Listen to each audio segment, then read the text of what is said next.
അപ്പോൾ നമ്മുടെ സാബുജി ചേട്ടൻ്റെ വീട്ടിൽ birthday boy. Hello, happy birthday. Thank you so much. എന്നാ ഉണ്ട്? എന്ത് പറയുന്നു, സുഖമായിട്ട് പോകുന്നു. അങ്ങനെ പ്രായം കൂടിക്കൂടി വരുവാണ്. നിങ്ങൾ ലണ്ടനിൽ നിന്ന് ഇവിടെ വരെ വന്നതിൽ ഒത്തിരി സന്തോഷം കേട്ടോ. നമ്മൾ വിളിച്ചാൽ വരാതിരിക്കാൻ പറ്റുമോ? അതെ, അതാണ് നമ്മൾ തമ്മിലുള്ളൊരു ബന്ധം. അപ്പൊ നമ്മുടെ സാബുജി ചേട്ടന്റെ ബർത്ത്ഡേക്ക് വേണ്ടി നമ്മൾ എത്തിയതാണ്. ഇവിടെ എത്തിയപ്പോ അടിപൊളിയാണ് കേട്ടോ. എല്ലാവരുടെ അടിപൊളിയായിട്ട് ഒരു സമയം നമുക്ക് കിട്ടിയിരിക്കുകയാണ്. അപ്പൊ എന്തായാലും ബർത്ത്ഡേ വിഷമേ ഉള്ളൂ, ഞങ്ങൾ കുറച്ച് നേരേ ഉള്ളൂ. പക്ഷെ എന്തായാലും അത് കഴിഞ്ഞിട്ട് നമ്മൾ പെട്ടെന്ന് പോവാണ്. അടിപൊളിയാണ്. അത് മാത്രമേ ഉള്ളൂ ഞങ്ങൾക്ക് വിഷമം. അപ്പൊ എന്തായാലും ഒരു അടിപൊളി ബർത്ത്ഡേ ആശംസകൾ. ഇനി രണ്ടുപേരുടെയും യൂത്ത്ഫുൾനെസ് നിലനിൽക്കട്ടെ. സാബുജിയുടെ ബർത്ത്ഡേക്ക് ഇത്രയും ട്രാവൽ ചെയ്ത് ഞങ്ങൾ എന്നാ പറയട്ടെ, റിയലി ടച്ച്ഡ് ആണ് കേട്ടോ, റിയലി ടച്ച്ഡ്. നമ്മള് വിളിച്ചപ്പോഴാണ് നിങ്ങള് ഒരു സ്നേഹത്തിന്റെ പുറത്തേക്ക് വന്നു. ഒത്തിരി സന്തോഷം.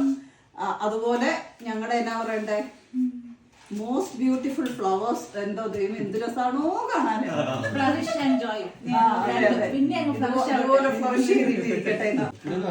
അല്ല, ഇതൊരു വെറൈറ്റി ഇതാ കേട്ടോ, നല്ല ഭംഗി.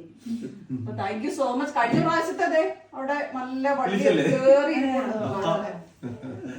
അപ്പോൾ നമ്മുടെ സാബുജി ചേട്ടൻ്റെ ബർത്ത്ഡേ ഒക്കെ ആഘോഷിച്ച് ഇങ്ങനെ പുറത്ത് നിൽക്കുമ്പോൾ നമ്മുടെ നീനൂട്ടിയും രാജപ്പനെയും കാണാതെ നമുക്ക് പോകാൻ പറ്റത്തില്ലല്ലോ. അപ്പോൾ അതാണ്ട് ഈ നിൽക്കുന്ന താരമാണ് നമ്മുടെ നീനൂട്ടി. അതാണ്ട് നീനൂട്ടി കണ്ടോ, നീനൂട്ടി നമ്മുടെ ഡാനിമോന് ഷെയ്ക്കാൻ്റെയൊക്കെ കൊടുക്കാനുള്ള അവസാനം കൊടുത്തു കേട്ടോ. പക്ഷേ അത് വീഡിയോയിൽ നമുക്ക് കിട്ടാൻ പറ്റിയില്ല. എന്തായാലും അതിന് ശേഷം നമ്മളെല്ലാവരും അടിപൊളി പൊറോട്ടയൊക്കെ ലൈവായിട്ട് കണ്ടില്ലേ, പൊറോട്ടയൊക്കെ ലൈവായിട്ട് അടിച്ച് നല്ല അടിപൊളി ഫുഡായിരുന്നു കേട്ടോ. നമ്മുടെ കേരള കിച്ചൺ റെസ്റ്റോറൻറ്റ് UK തന്നെ വൺ ഓഫ് ദി ബെസ്റ്റ് റെസ്റ്റോറൻറ്റിലുള്ള അവാർഡൊക്കെ കിട്ടിയ റെസ്റ്റോറൻ്റാണ്. അപ്പോൾ നിങ്ങൾക്കറിയാമല്ലോ. അപ്പോൾ ഈ കേരള കിച്ചൻ്റെ ഫുഡ് എന്ന് പറയുമ്പോൾ നല്ലതായിരുന്നു. അപ്പം എന്തായാലും അവരുടെ വെറൈറ്റി ഡിഷസൊക്കെ ഉണ്ടായിരുന്നു. നല്ല നെയ്ച്ചോറും ചിക്കൻ കറിയും ഒരു രക്ഷയില്ലായിരുന്നു. പക്ഷെ എനിക്കിഷ്ടപ്പെട്ടത് ബീഫാണ്.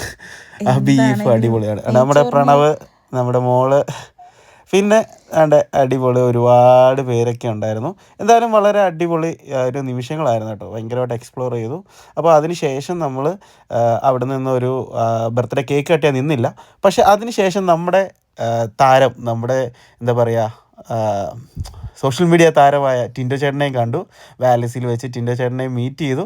അപ്പോൾ ടിൻഡോ ചേട്ടനും ചേച്ചിയും എല്ലാവരുമായിട്ട് ഒന്ന് അല്പസമയം ഒന്ന് നിന്നിട്ട് നമ്മൾ വീണ്ടും യാത്ര തിരിച്ചു.